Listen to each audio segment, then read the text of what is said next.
మమ్మల్ని ప్రేమిస్తున్న మా ప్రియ పరలోకపు తండ్రి, నీ పాదాలకు వందనాలు, స్తుతులు, స్తోత్రాలు చెల్లించుకుంటున్నాం రాజా. ఇదిగో మా ప్రభువా, ఈ ఉదయ కాలం ప్రొద్దున దినములో నేను నీ సన్నిధిలో చేరి మేము స్తుతించేయండి కృప మాకు సహాయం చేసిన బట్టి వందనాలు. ఇదిగో మా ప్రభువా, ఈరోజు ప్రభు బల్ల కూడా మా ప్రభువా, ప్రభు బల్లకు హాజరవు నీ విశ్వాసులను, నీ పరిశుద్ధులను, నీ బిడ్డలను సకాలంలో నాయన మీ సన్నిధికి నడిపించండి.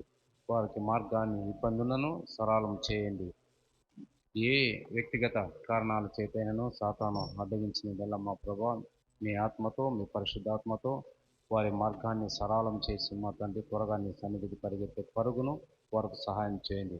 నీ సన్నిధిలో నీ పాటలతో, నీ వాక్యముతో స్తుతించి మేమందరూ కలుసుకొని నైనా మేము నేను స్తుతించేంత కృప మీరు మాకు సహాయం చేసిన బట్టి వందనాలు. ఇక మా ప్రభువా నాయనా యేసయ్య నీకు వందనాలు. గడిచిన వారం నుంచి ఈ వారం వరకు ప్రతి బిడ్డను మీ కాపుదలతో కాచి ఉంటారని ఆశిస్తున్నాం.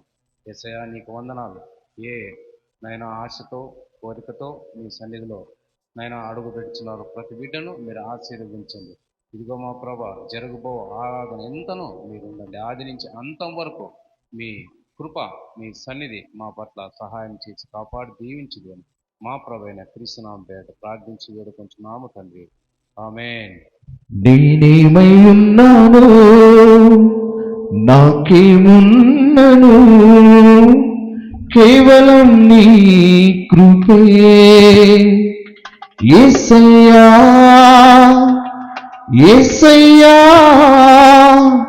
నీ కృపా చాలయ్యా. నీ కృపలేనిదే, నీ దయలేనిదే, క్షణమైన బ్రతుకలేనయా.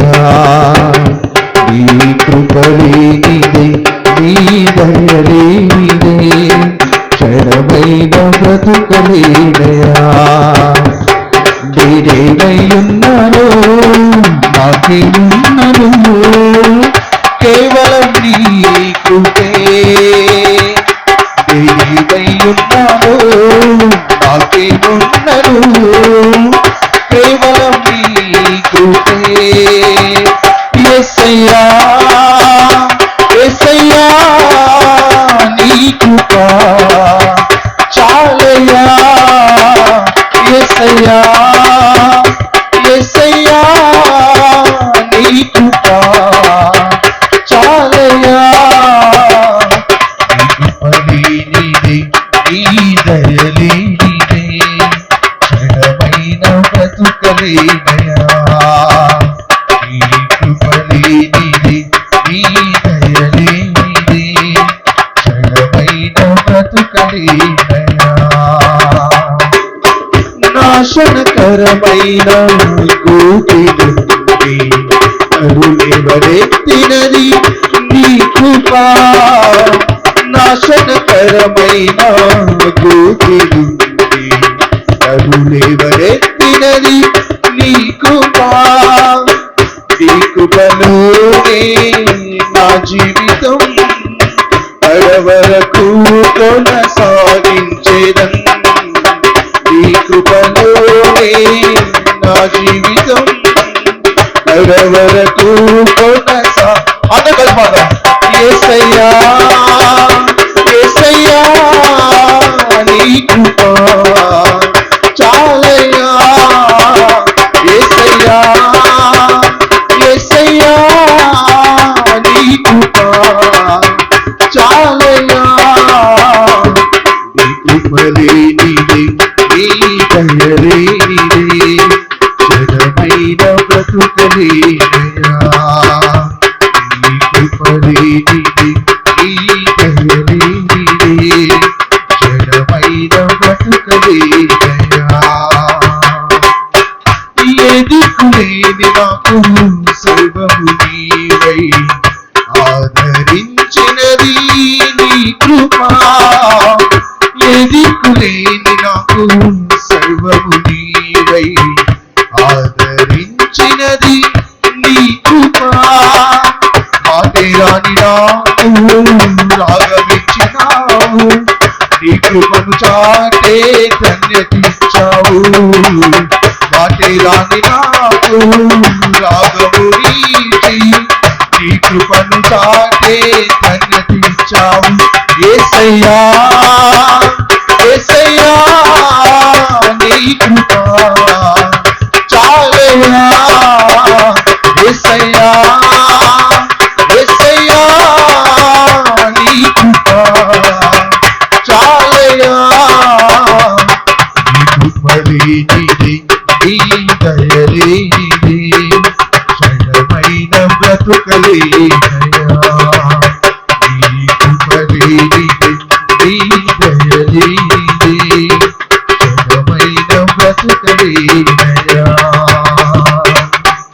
ఏ దిక్కులేని నాకు సర్వము నీవై ఆదరించినది నీ కృపా ఏ దిక్కులేని నాకు సర్వము నీవై ఆదరించినది నీ కృపా మాటేరాని నాకు రాగము నీచి నీ కృపను చాటే ధన్యతిచ్చావు మాటేరాని నాకు రాగము నీచి నీ కృపను చాటే ధన్యతిచ్చావు యేసయ్యా యేసయ్యా నీ కృప చాలయ్యా యేసయ్యా యేసయ్యా నీ కృప చాలయ్యా ఈ దయలేనిది క్షణమైన బ్రతుకలేనయ్యా నీ కృప లేనిది నీ దయలేనిది క్షణమైన బ్రతుకలేనయ్యా నేనేమై ఉన్నానో నాకేమున్నను కేవలం నీ కృపే నేనేమై ఉన్నానో నాకేమున్నను కేవలం నీ కృపే యేసయ్యా యేసయ్యా నీ కృప చాలయ్యా యేసయ్యా యేసయ్యా నీ కృప చాలయ్యా హల్లెలూయా హల్లెలూయా ఘనత మహిమ ప్రభావములు యేసు రాజుకే యేసు రాజుకే హోసన్నా హోసన్నా హోసన్నా రాజాకి రాజుకే రాజుకే ఘనత మహిమ ప్రభావములు యేసు రాజుకే యేసు రాజుకే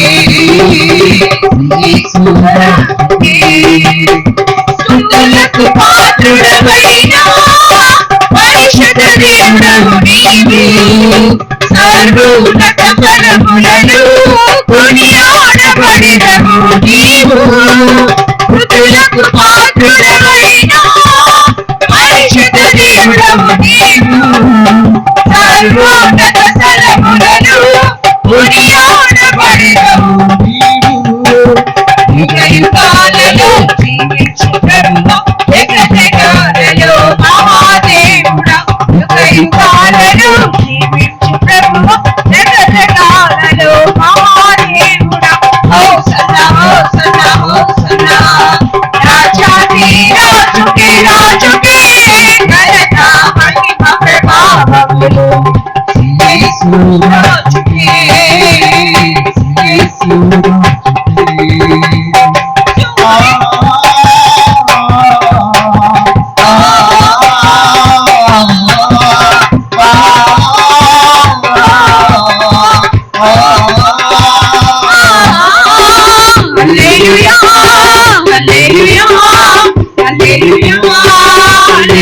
హల్లెలూయా హల్లెలూయా హల్లెలూయా హల్లెలూయా హోసన్నా హోసన్నా హోసన్నా రాజాది రాజుకి రాజుకి ఘనత మహిమ ప్రభావములు యేసు రాజుకి యేసు రాజుకి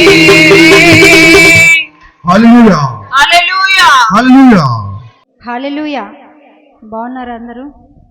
దేవుని యొక్క మహాకృపను బట్టి మనందరినీ సజీవమైన తన రెక్కల చాటున భద్రపరిచిన దేవునికి మహిమ ఘనత ప్రభావములు కలుగునుగాక. హల్లెలూయా హల్లెలూయా హల్లెలూయా. మరి 2025వ సంవత్సరము మరి ఎలా మొదలైనప్పటికీ, ఏ పరిస్థితుల్లో ప్రారంభమైనప్పటికీ, మనం ఎటువంటి పరిస్థితుల్లో ఉన్నప్పటికీ దేవుడు తన మహాకృపను మన పట్ల చూపుతూ గడిచిన 4 నెలలు తన కృపలో మనలందరినీ భద్రపరిచి 5వ నెలలోనికి ప్రవేశపెట్టడానికి దేవుడు కృప చూపాడు. దేవుడు దినదినము తన కృపతో మనలందరినీ బలపరుస్తూ, ప్రతి బలహీనతలో బలపరుస్తూ, ప్రతి ఒక్క పరిస్థితిలో మనల్ని ధైర్యపరుస్తూ, ప్రతి మార్గంలో మనల్ని నడిపిస్తూ దేవుడు తన కృపను మనకు చూపుతూనే ఉన్నాడు. ఎక్కడ నిరాశ నిస్పృహ అనేది ఉండకూడదు. మనం గ్రహించాలి దేవుని యొక్క కృప ఎంత మెండుగా ఉన్నదనేది మనం గ్రహించుకొని దేవునికి కృతజ్ఞతాస్తుతులు చెల్లించే వారమై ఉండాలి. ఇది నేను మీతో మాట్లాడాలని ఆశపడుచున్న మాట మొదటి దినవృత్తాంతములు 4వ అధ్యాయము 10వ వచనము. ఎబ్బేజు ఇశ్రాయేలీయులను దేవుని గూర్చి మొర్రపెట్టి, నీవు నన్ను నిశ్చయముగా ఆశీర్వదించి నా సరిహద్దును విశాలపరచి నీ చెయ్యి నాకు తోడుగా ఉండ దయచేసి నాకు కీడు రాకుండా దానిలో నుండి నన్ను తప్పించుము అని ప్రార్థింపగా దేవుడు అతడు మనవి చేసిన దానిని అతనికి దయచేసెను. ప్రార్థన చేసుకుందామండి. మహాపరిశుద్ధుడా, మహాగణుడా, మహోన్నతుడా, సర్వశక్తిమంతుడా, సర్వాధికారి, కృపా కనికరములు గల తండ్రి, నీకు లెక్కలేని స్తుతులు స్తోత్రాలు తండ్రి. ప్రభా అయా గడిచిన నాయనా ఏప్రిల్ అంతా తండ్రి ప్రభా నీ కృపలో మమ్మల్ని భద్రపరుచుకొని అయా నీ కృపను మాకు చూపి తండ్రి ప్రభా ఈ మే నెల తండ్రి ప్రభా మొదటి వారము పునరుద్ధాన దినం తండ్రి నీ సన్నిధికి మేమందరము రావడానికి అయా నువ్వు చూపిన నీ కృపను బట్టి నీకు వందనాలు తండ్రి ప్రభా. అయా మమ్మల్ని అందరినీ ఆయన మా మార్గం అంతట్లో నీ కృపను చూపి క్షేమముగా మమ్మల్ని నడిపినందుకై నీకు వందనాలు తండ్రి. రావాల్సిన వారిని కూడా క్షేమముగా నడిపించి కృపను చూపు దేవా ప్రభా. అయా నీ మాటను నేను మాట్లాడుచుండగా నీ సహాయంను నాకు దయచేసి నువ్వు మహిమ పొందుమని అయా ప్రతి ఒక్కరూ నాయనా నీ మాటను నాయనా గ్రహించుటకు తగిన జ్ఞానం వివేకములను నీవే దయచేసి నువ్వు మహిమ పొందుమని మా ప్రభువును రక్షకుడైన యేసు నామమున అడిగి వేడుకొనుచున్నాం మా పరమ తండ్రి. ఆమేన్ ఆమేన్. మరి ఇదే సంవత్సరంలో ఈ మాటను మనం విన్నాము. ఎప్పుడు చెప్పండి? ఇదే సంవత్సరంలో ఇదే మాటను మరి అయ్యగారు చెప్పారు మనకి. ఎప్పుడు చెప్పండి? గుర్తుందా ప్రతి ఒక్కరికి? 31వ తారీఖు రాత్రి మీ ప్రార్థన ఏ విధముగా ఉండాలి అని మాట్లాడుతూ ఎబ్బేజు యొక్క ప్రార్థనని జ్ఞాపకం చేశాడు. ఎబ్బేజు అనగానే ఆ మాటకి ఆ పేరుకి అర్థం ఏమంటే వేదన అని అర్థము. మరి మనకున్న ప్రతి ఒక్కరికి మనకున్న పేర్లకి ప్రతి పేరుకి ఒక అర్థం ఉంటుంది. కొందరు ఆ పేరుకు తగినట్టుగా జీవిస్తారు, కొందరు వారి జీవితం ఒకలా ఉంటుంది, వారి పేరుకు అర్థము ఇంకో రకంగా ఉంటుంది. అంటే పేరుకు అర్థము ఈ ఒడ్డు అంటే వారి జీవితము ఆ ఒడ్డు రకంగా. అంటే అసలు ఏమాత్రము పొంతన అనేది ఉండదు వారి పేరుకి వారి జీవితానికి. ఇలాంటి రకరకాలుగా ప్రతి ఒక్క పేరుకి ఒక అర్థం ఉంటుంది. దాన్ని బట్టి వారి జీవితాలు ఉంటాయి. కొందరు పేరుకు తగిన జీవితాన్ని కలిగి జీవిస్తారు, కొందరు వారి పేరుకు తగిన జీవితం ఉండకపోయినా పేరు మాత్రం వినంగానే చాలా ఇంపుగా సొంపుగా ఉంటుంది. కానీ వారిని మనము ఎదురుపడినప్పుడు వారి ప్రవర్తన, వారి మాట, వారి యొక్క ప్రతి ఒక్క జీవన విధానము చాలా విభిన్నంగా ఉంటుంది. అసలు చూడటానికి ఏమాత్రం నమ్మశక్యంగా ఉండదు. ఇలా రకరకాలుగా ప్రతి పేరుకి ఒక అర్థం ఉన్నట్టే ఈ ఎబ్బేజు అనే పేరుకు కూడా ఒక అర్థం ఉంది. ఎబ్బేజు అంటే వేదన అని అర్థము. వేదన అనగానే మనకు గుర్తొచ్చేది బాధ. దేన్ని బట్టో చింతించడము, దేన్ని బట్టో బాధపడటము, దేన్ని బట్టో కుమిలిపోవటము, విచారము కలిగి ఉండటము, ఇలాంటి అర్థమున్న ఈ వేదన అనే ఈ అర్థము కలిగి ఉన్న ఈ ఎబ్బేజు మాత్రము తన పేరుకున్న అర్థాన్ని బట్టి వేదన కలిగి ఒక దగ్గర కూర్చొని విచారిస్తూ లేడు, కానీ దేవుని సన్నిధిలో ఉన్నాడు. దేవునితో మాట్లాడుచున్నాడు. దేవునితో మాట్లాడుతూ దేవుణ్ణి అడుగుతున్నాడు. తనకి ఏం అవసరమో సూటిగా తేటగా అడుగుచున్నాడు. ఎబ్బేజు ఏమని ప్రార్థన చేశాడంటే, ఎబ్బేజు ఇశ్రాయేళ్ల దేవుని గూర్చి మొరపెట్టాడంట. ఏమని మొరపెట్టాడంటే, నీవు నన్ను నిశ్చయముగా ఆశీర్వదించి, 4 చక్కని పదాలు చక్కగా వాడి తన గురించి దేవుని సన్నిధిలో మొరపెట్టాడు. మొదటగా ఏమని అడిగాడంటే, నీవు నన్ను నిశ్చయముగా ఆశీర్వదించుము.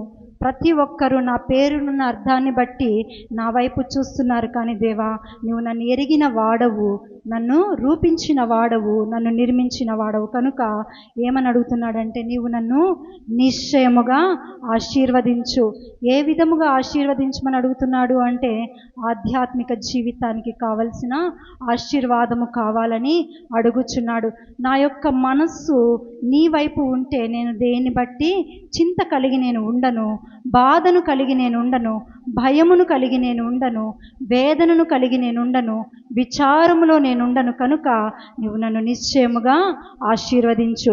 ప్రియ సంఘమా, మనము కూడా దేవుని సన్నిధిలో దేన్ని బట్టి అడగాలంటే, ఆత్మీయ యొక్క అభివృద్ధిని, ఆత్మీయ జీవితానికి కావలసిన ఆశీర్వాదమును అడగాలి. మరియు 3వ యోహాను పత్రిక 1:2 ఉంటుంది, ప్రియుడా, నీవు ఆత్మలో వర్ధిల్లుచున్న ప్రకారము అన్ని విషయములలో సౌఖ్యముగా ఉండి వర్ధిల్లాలని. అన్ని విషయాలలో మొదటగా దేంట్లో వర్ధిల్లితే అన్ని విషయాల్లో నీకు వర్ధిల్లత ఉంటుందని చెప్తుంది వాక్యము. ఆత్మలో వర్ధిల్లితే.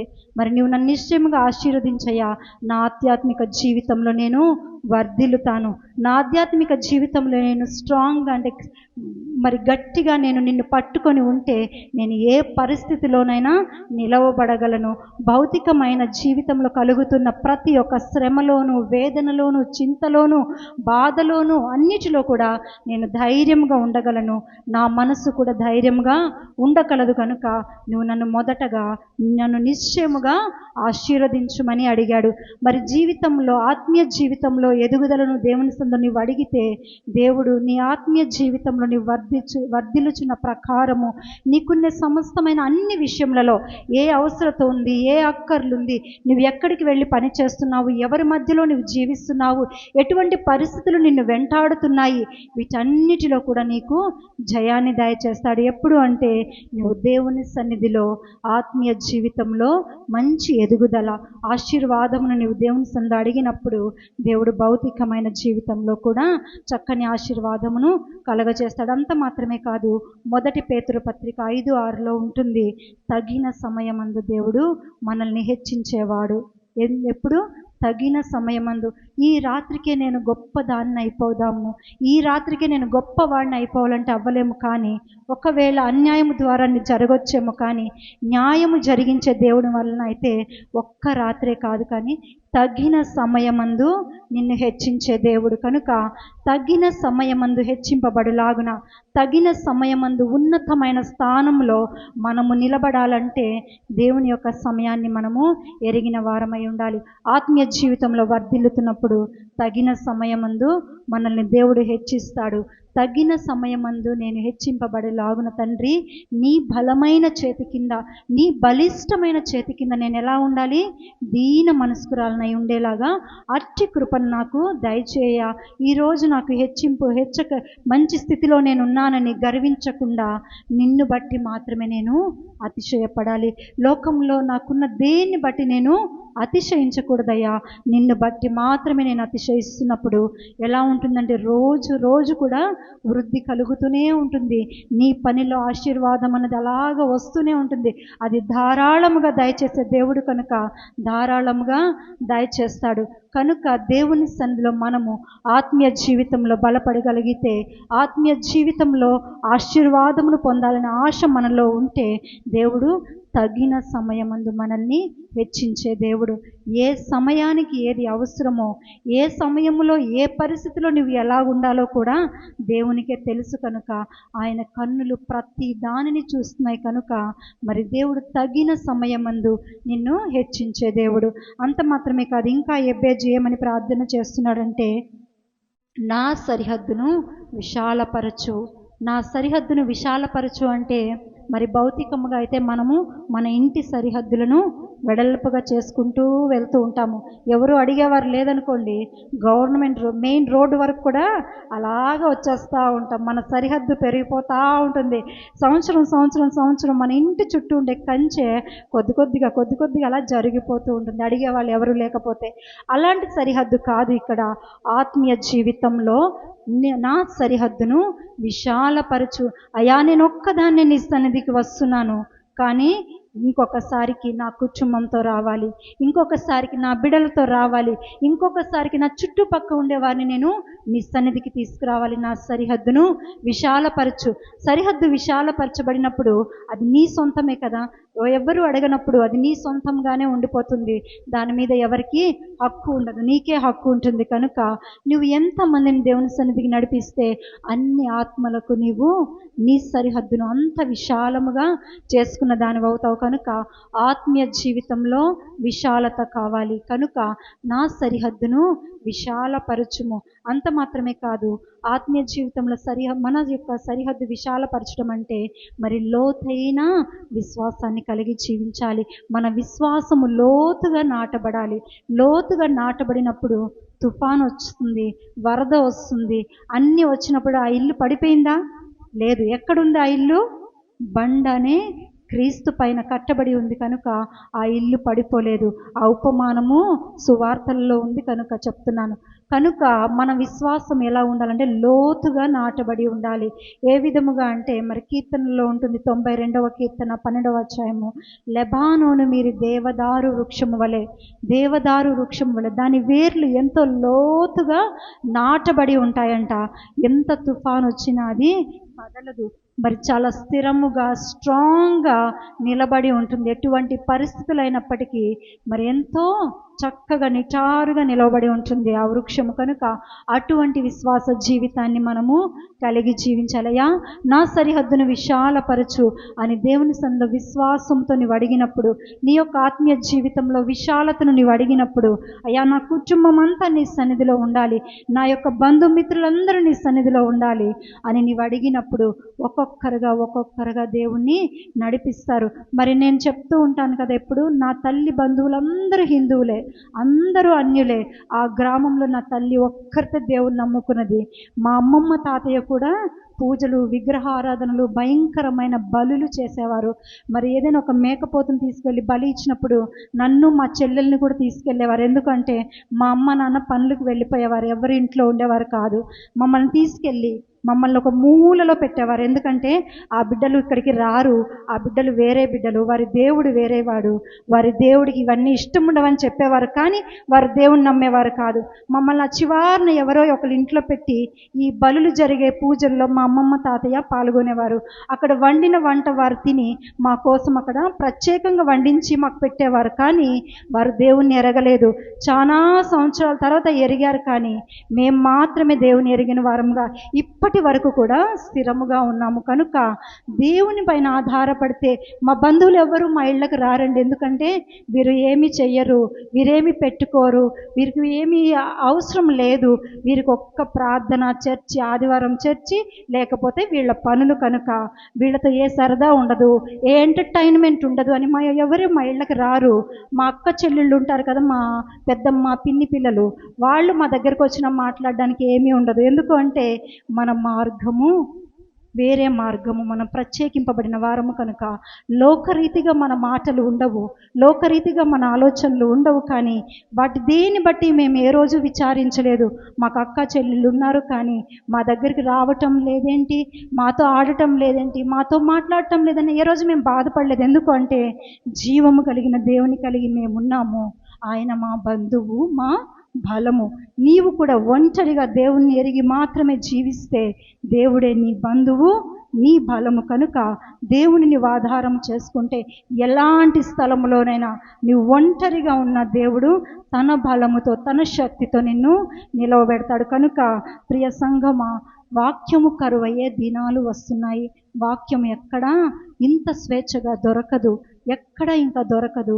కొన్ని రాష్ట్రాల్లో అంటే భారతదేశంకు పైనున్న రాష్ట్రాల్లో ఆల్రెడీ చాలా కరువు అయిపోయింది. ఇప్పుడు మన ఉత్తర భారతదేశము మొదలవుతుంది.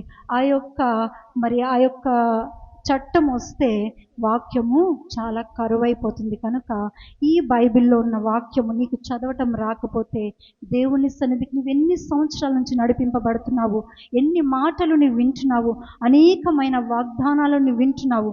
ఆ వినిన వాక్యం నీ మనసులో పెట్టుకొని దానిని నెమరు వేసుకుంటూ ఉండాలి. పశువు మరి గడ్డి మొత్తం తిని గబగబా తినేసి వచ్చేసి కూర్చొని నిదానంగా నెమరు వేసుకుంటూ ఉంది. ఆ తర్వాత తన యొక్క జీవన క్రియ చక్కగా లోపల జీర్ణశక్తిని చక్కగా పెంపొందించుకుంటుంది. కనుక మనుషులము వాటికంటే శ్రేష్టమైన వారము మనము. కనుక దేవుని యొక్క వాగ్దానములు మన మనస్సులో మన హృదయంలో నాటబడి ఉండాలి. కరువు దినాలలో ఆ యొక్క వాగ్దానమును బట్టి ఆ వాక్యాన్ని బట్టి మనము పోషింపబడాలి. కనుక మరి ఆత్మీయ జీవితంలో నీ సరిహద్దు ఎంత విశాలత కలిగి ఉంటే నీవు అంత లోతుగా నాటబడి బలముగా ఉంటావు. అంత మాత్రమే కాదు, ఎబ్బేజు ఇంకా ఏమని అడుగుతున్నాడు అంటే, నీ చెయ్యి నాకు తోడుగా ఉండ దయచేయి. దేవా, నీ చెయ్యి నాకు తోడుగా ఉంటే నాకే భయము లేదు. ఎందుకు దేవుని చెయ్యి మనకు తోడుగా ఉంటుంది అంటే, దేవుడు తన మాట ద్వారా సృష్టి యావత్తును కలగచేశాడు. కానీ తన చేతి పనిగా చేయటానికి మన కొరకు ఈ నేలపైకి వచ్చి మనని తన చేతి పనిగా చేసుకున్నాడు. కనుక ఆయన చేతి మనకు తోడుగా ఉండటానికి ఇష్టపడి ఇచ్చిన దేవుడు తన చేతిని మనకు తోడుగా, తన కుడి చేతిని మనకు తోడుగా ఇచ్చాడని కీర్తనలో ఉంటుంది. కనుక తన చేతిని మనకు తోడుగా ఇవ్వటానికి ఇష్టపడిన దేవుడు. కనుక నీ చేతిని దేవుని చేతికి అప్పగిస్తే నీవు దేవుని చేతిలో ఉంటే నిన్ను ఎవ్వరూ అపహరించలేరు. కరువు దినాలలో ఎవ్వరు నిన్ను మోసం చేయలేరు. ఎటువంటి కరువు అంటే వాక్యము కరువయ్యే దినాలలో నీవు ఎవ్వరి చేత కూడా మోసపోవు. అబద్ధ ప్రవక్తలు వస్తారు, అబద్ధమైన మాటలు చెప్తారు. అవి ఎంతో తీయగా ఉంటాయి, నమ్మకముగా ఉంటాయి. అప్పుడే ప్రాణము తెప్పరిల్లినట్టుగా ఉంటుంది ఆ మాట వినంగానే. కానీ అటువంటి మాటకు నమ్మి నీవు వెళ్ళిపోయావనుకో మోసపోతావు. కనుక జీవము కలిగిన దేవుని చేతికి నీ చేతి అప్పగిస్తే దేవుడు సురక్షితముగా భద్రముగా కాపాడే దేవుడు. కనుక మరి మన దేవుడు మనకు కుమ్మరి వాడై ఉన్నాడు, మనము మంచి గలవారమై ఉన్నాము. మన యొక్క జీవితమును ఆయన చేతికి అప్పగిస్తే చక్కని కుండను కుమ్మరివాడు ఎంత చక్కగా మలచగలడో అంత చక్కగా మన జీవితాలను దేవుడు మలుస్తాడు. ప్రతి పరిస్థితిలో కూడా ధైర్యం ఇచ్చి నడిపిస్తాడు. అంత మాత్రమే కాదు, ఎబ్బేజు ఇంకా ఏమని ప్రార్థన చేస్తున్నాడంటే, నాకు కీడు రాకుండా దానిలో నుండి నన్ను తప్పించుము. ఏ కీడు నా దగ్గరికి రాకుండా. దేవా, ఇంకొక మంచి వాగ్దానం ఉంది. ఏమి అంటే యెషయా గ్రంథంలో, నాకు విరోధముగా రూపింపబడిన ఏ ఆయుధము వర్ధిల్లకుండా నన్ను కాపాడుమని అడుగుతున్నావు. ఈ వాగ్దానాన్ని నీవు చేత పట్టుకొని దేవుని సన్నిధిలో అడిగితే దేవుడు తప్పకుండా నీకు విరోధమైన ఏ తలంపు కానీ, ఆలోచన కానీ, ఉద్దేశము కానీ, ఆ యొక్క మనిషి తలంపు నీ పట్ల విరోధముగా ఉన్నది ఏది కూడా నీ పైన విజయం పొందదు, నీ పైన ఏలుబడి చేయదు. కనుక దేవుణ్ణి మరి ఎబ్బేజు అడుగుతున్నాడు, నాకు ఏ కీడు రాకుండా దానిలో నుండి నన్ను తప్పించుము. అంటే ఏ కీడులోనికి నేను వెళ్ళడం నీకు ఇష్టం లేదయ్యా, కనుక నన్ను తప్పించు, నన్ను కాపాడు, నీ చేతిలో నేను ఉండటానికి ఇష్టపడుతున్నాను అని నీవు దేవుని సన్నిధిలో తీర్మానం చేసుకుంటే దేవుడు తప్పకుండా ప్రతి ప్రతికూల పరిస్థితుల్లో నీకు సహాయము చేసే దేవుడు. కనుక మరి అలా ప్రార్థన చేసినప్పుడు దేవుడు అతడు మనవి చేసిన దానిని అతనికి దయచేసెను. హల్లెలూయా, హల్లెలూయా. మరి చక్కని ప్రార్థన చేసి దేవుని సన్నిధిలో అడిగినప్పుడు దేవుడు ఏం చేశాడు, దానిని ఆ మనవి ఆలకించి తను ప్రార్థన చేసినట్టే తన పేరుకు అర్థము విచారణంగా వేదనతో ఉన్నది అయినప్పటికీ తను ధైర్యముగా జీవించడానికి ఆ యొక్క మనవిని దేవుడు ఆలకించి అంగీకరించి మరి ఎబ్బేజుకు దయచేశాడు. ఎంతో చక్కగా ఉన్నతమైన స్థితిలో ఎబ్బేజు ఉన్నాడు. కనుక ప్రియ సంగమ, మనము కూడా ఎటువంటి పరిస్థితులను బట్టి మనము మరి భయపడుతూ జీవిస్తున్నామో, ఎటువంటి పరిస్థితులు పరిస్థితులను బట్టి మనము అలాగే కృంగిపోతూ ఉన్నాము, ఏ అనారోగ్యాలను బట్టి అలాగ పీడింపబడుతున్నామో, ఏ యొక్క ఇబ్బందులను బట్టి అలాగ మనము త్రొక్కబడుచున్నామో దేవుని సన్నిధికి అప్పగిస్తే వాటన్నిటి నుండి విడుదల దయచేసే దేవుడు మన దేవుడు కనుక మనము కూడా అడగాలయ్యా, నన్ను నిశ్చయముగా ఆశీర్వదించు. నిశ్చయముగా అంటే వెంటనే నీవు అడిగిన వెంటనే ఆశీర్వదించే దేవుడు. ఎప్పుడు అంటే నీ యొక్క ఆత్మీయ జీవితం యొక్క ఎదుగుదలని దేవుని సన్నిధిలో అడిగినప్పుడు, నీవు ఆత్మీయ జీవితంలో బలముగా ఉంటున్నప్పుడు దేవుడు భౌతికముగా నిన్ను హెచ్చిస్తాడు. ఆత్మీయ స్థితిలో నువ్వు ధైర్యముగా ఉన్నప్పుడు భౌతికమైన స్థితిలో ఎక్కడికి వెళ్తున్నప్పటికీ ఆ పనిలో నీవు ధైర్యముగా ముందుకి వెళ్ళగలవు. కనుక ఎబ్బేజు చేసిన ప్రార్థనను మీ ప్రార్థనలో జ్ఞాపకం చేసుకొని ఎబ్బేజు వలె అడగండి, అయ్యా నన్ను నిశ్చయముగా ఆశీర్వదించయ్యా, నా సరిహద్దును విశాలపరచు తండ్రి, నీ చేతిని నాకు తోడుగా ఉండ దయచేయి. నేను ఈ దినాన్ని ఒకరిని నీ సన్నిధి తీసుకువెళ్తున్నాను, నీ చేతిని నాకు తోడుగా ఇస్తే ఆ యొక్క బిడ్డ నీ సన్నిధి నుంచి విడవబడదు. మేము నీ సన్నిధికి కలిసి వస్తామని దేవుని సన్నిధి నీవు అడిగినప్పుడు దేవుడు సహాయం చేసే దేవుడు. ఏ కీడు రాకుండా వచ్చినా దానిలో నుండి తప్పించుటకు సమర్థుడు మన దేవుడు. కనుక దానిలో ఒకవేళ శోధన కలిగిందా, శోధనలో ఏ విధముగా నీవు మసులుకోవాలో దేవుడు జ్ఞానమును కలగచేసే దేవుడు, ధైర్యంనిచ్చే దేవుడు, సహించటానికి శక్తినిచ్చే దేవుడు. కనుక మన దేవుణ్ణి మనము అడగాలి. ఈ ప్రార్థన మన అనుదిన ప్రార్థనలో ఒక ప్రార్థన అయి ఉండాలి. అలా నీవు అడుగుతున్నప్పుడు దేవుడు తప్పకుండా సమస్తాన్ని మన కొరకు సమకూర్చిన దేవుడు, మనకు దయచేసే దేవుడు, మనకు వాగ్దానం చేసిన వాడు నమ్మదగిన వాడు. కనుక మరి ఆ నమ్మదగిన దేవుని ఏమాత్రం మనం విడిచిపెట్టకుండా విశ్వాస జీవితంలో లోతుగా నాటబడిన వారమై మన విశ్వాస జీవితంలో వర్ధిల్లాలని నేను ఆశిస్తున్నాను. చిన్ని మాటలు దేవుడు దీవించునుగాక. ఆమేన్, ఆమేన్. పరిశుద్ధుడు అయిన మా పరమ తండ్రి, నీ పరిశుద్ధ పాదములకు అనేక వందనాలు స్తుతులు చెల్లిస్తూ ఉన్నాను. నాయనా మా ప్రభా, ఈ మధ్యాహ్న సమయమందు నీ బిడ్డలమైన మేము నాయన నీ సన్నిధిలో గడపడానికి నీవు ఇచ్చిన కృపను బట్టి వందనాలు. ఇంతవరకు నీ బిడ్డలు నీ సన్నిధిలో ఓపికతో నీ మాటలు విన్నారయ్యా. అవి ఎంతవరకు అర్థమైనదో వాక్యం అర్థం చేసుకునే జ్ఞానము ప్రతి ఒక్కరికి దయచేయండి ప్రభువా. నాయన మా ప్రభు, మేము బాగానే ఉన్నాము, మేము దేవుల్లోనే ఉన్నాము అని నాయన ఎవరు కూడా తలంచి నిర్లక్ష్యముగా ఉంటే నాయన మా ప్రభువా, సాతాను నాయన మా ప్రభువా వేళ్లతోనే ఎగిలించి పడేస్తాడు. నాయన శోధనలో పడేస్తాడు, బాధల్లో పెడతాడు, ఇరుకాటంలో పెడతాడు, వ్యాధుల్లో పెడతాడు. నాయన వాని మాట వింటే మరణానికే నాయన మా ప్రభువా. కనుక దేవా, అటువంటి శాపగ్రస్తమైన స్థలానికి మేము పోకుండా నీ సన్నిధిలో మేము నాయన దివారాత్రులు కనిపెట్టుకుని ఉండగలిగే నాయన కృప దయచేయండి. వాక్యం ప్రతి వారి హృదయంలో ఫలింప చేయండి నాయన మా ప్రభువా. ముఖ్యంగా యవనస్తులైన బిడ్డలను మీరు బలపరచండి నాయన. నీ యొక్క పాదాలకు అప్పగించుకుంటూ ఉన్నాను. వారిని నాయన సాతాను కవలించకుండా, నాయన సాతాను మింగివేయకుండా, సాతాను లోకములోనికి ఈడ్చుకొని పోకుండా నాయన నీ సన్నిధిలో నీ కొరకు బలమైన నాయన స్తంభముల వలె నిలబడటకు నీ కృపానుగ్రహించమని నాయన యవన స్త్రీలను యవన పురుషులను నాయన మా ప్రభువా మీరు జ్ఞాపకం చేసుకొనండి. ప్రతి ఒక్కరిని వాక్యము ద్వారా మీరు బలపరిచి నాయన ఈ కడవరి దినాల్లో సిద్ధపరచండి. నీ రాజ్యం కొరకు సిద్ధపరచండి రాజా. మా ప్రభువా, నీ కను దృష్టి మా అంతటి పైన, మా అందరి పైన, మా కుటుంబాల పైన నాయన ఉంచుతూ ఉన్నందుకు వందనాలు నాయన. మమ్మను దీవించండి ప్రభువా.